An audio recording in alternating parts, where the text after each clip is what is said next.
No rest. No rest. No rest. Kalau orang ada satu orang tidak pat. Tidak pat. Tidak pat. Kalau orang ada satu orang tidak pat. Tidak pat. Tidak pat. Tribal belt আর পুরো করে দিল টাকা দিবে কি লাগো ভূমি উড়ে কাপড় করব।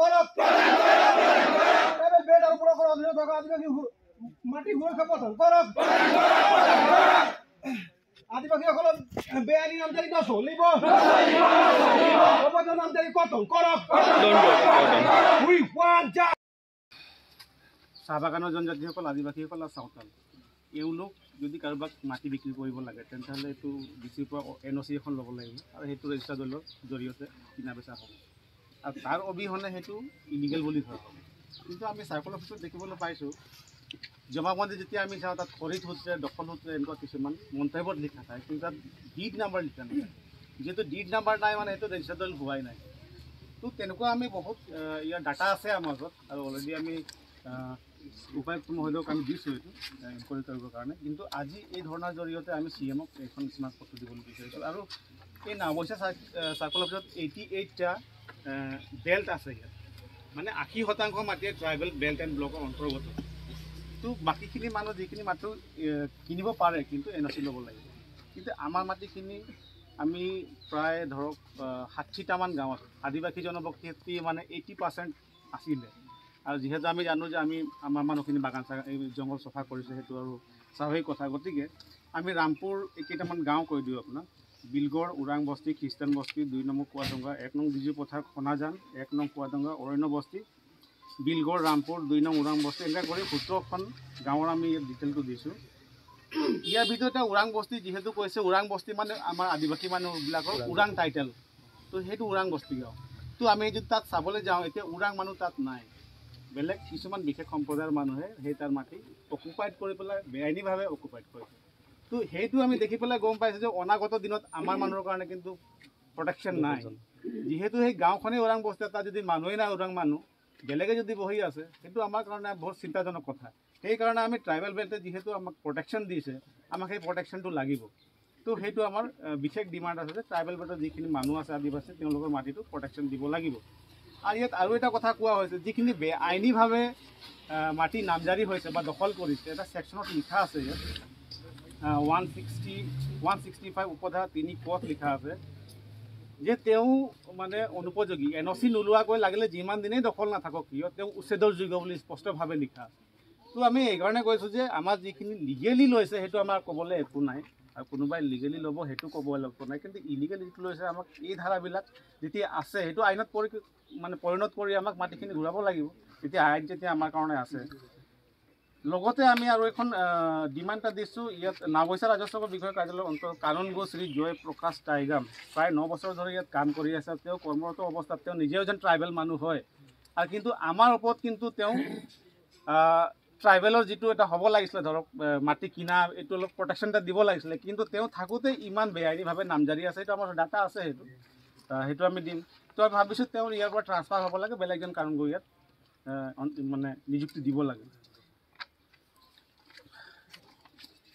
লগতে ইয়াত লাট মণ্ডল ধনমণি বসমতাৰী তেওঁ 2020 পৰা 24 চনলৈকে কালি পৰহি ইয়াৰ পৰা ট্ৰান্সফাৰ হৈছিলে তাৰ আগতে এবাৰ ট্ৰান্সফাৰ হৈছিলে কিন্তু তেওঁ আকৌ ইয়াত এপইণ্টমেণ্ট পাইছে ৰিএপইণ্টমেণ্ট একেটা লাটতে।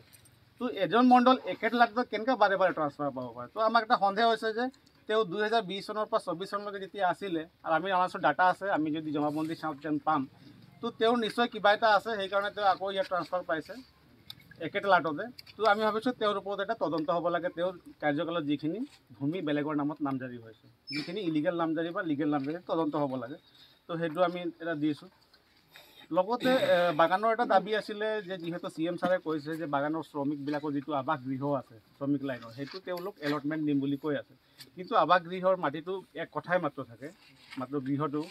তো অকল গৃহটো দিলেতো নহ'ব তাৰ লগতে কিচেন গাৰ্ডেন এটা থাকে যিটো 2 কথা থাকে। তো আমি ভাবিছোঁ ডিমাণ্ড দিছোঁ যে সেই যিটো কিচেন গাৰ্ডেনৰ ভূমি আছে সেইটো শ্ৰমিকসকলক প্ৰদান কৰিব লাগে। পিছত আমি আৰু এটা দিছোঁ মিছন বসুন্ধৰা 2.0 যিখিনি মানুহৰ মানে আদিবাসী মানুহৰ বা অন্য সম্প্ৰদায়ৰো যিখিনি নাকচ হৈছিলে আবেদনবিলাক আৰু তাত এটা বস্তু লিখা আছিলে যে যিটো অনলাইন ছিষ্টেম আছিলে তাত যেতিয়া 5 নম্বৰ দাগ নম্বৰত মোৰ নাম লিখা আছে মইতো 5 নম্বৰ দাগতে এপ্লাই কৰিম কিন্তু মই সেইটোতে এপ্লাই কৰাৰ পিছত আকৌ মণ্ডল অফিচৰ পৰা কৈছে এইটো আপোনালোকৰ দাগৰ নাছিলে, আপোনালোকৰ দাগটো বেলেগ আছিলে, এইটো ৰং বুলি এইটো বহুত ৰিজেক্ট কৰা হৈছে ইয়াত।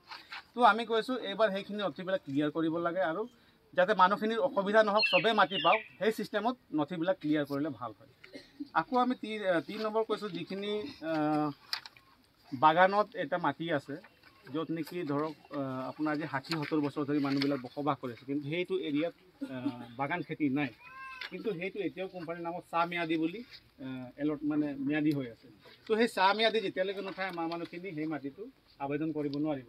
তো আমি CMO ছাৰক এইটো মানে ৰিকুৱেষ্ট কৰিছোঁ যে এই বসুন্ধৰা 3 হোৱাৰ আগতে সেই চাহ ম্যাদীখিনি কৰ্তন কৰিব লাগে, যাতে বসুন্ধৰা 3 তেওঁলোক সেইটো মাটি আবেদন কৰিব পাৰিব।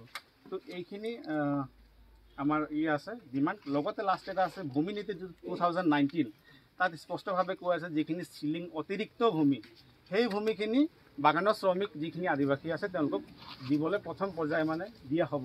তো আমি কৈছোঁ সেই মাটিখিনি এই বসুন্ধৰা 3তে দিব লাগে। আৰু যিহেতু চৰকাৰে কৈছিলে যে 8 বিঘাৰ কমত যদি যিখিনি মানুহৰ ভূমি আছে সেইখিনি লেণ্ডলেছ বুলি কোৱা হৈছে লেণ্ড পলিচিত, গতিকে মানুহখিনি 8 বিঘা আশে পাশে আবেদন কৰিছিল, কিন্তু কাৰোবাক 5 লচা, কাৰোবাক 2 কঠা এনেকৈহে মাটি দিয়া হৈছে। আমি যিমান ডাটা পাইছোঁ 3 বিঘাও হোৱা নাই। গতিকে আমি কৈছোঁ যিটো লেণ্ড পলিচিত লিখা আছে যে এটা মানুহ 8 বিঘা মাটি পাব লাগে, এই বসুন্ধৰা 3.0ত 8 বিঘা লেণ্ডলেছ মানুহখিনিক দিয়াৰ ব্যৱস্থা কৰক চৰকাৰে। তো এইখিনি আমাৰ ভালনি দাবী আছে। আমি আশা কৰিছোঁ এইখন মেম'ৰেণ্ডাম CM অফিচত পঠাব, আৰু তাৰ পৰা যদি একনলেজমেণ্ট এটা পায় তেতিয়া আমাৰ কাৰণে ভাল লাগিব যে কপিটো পাই নিশ্চয়।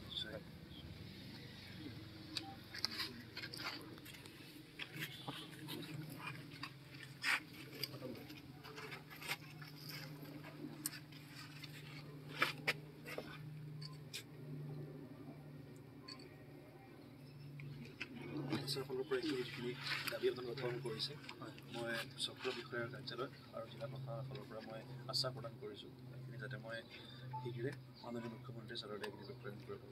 ধন্যবাদ।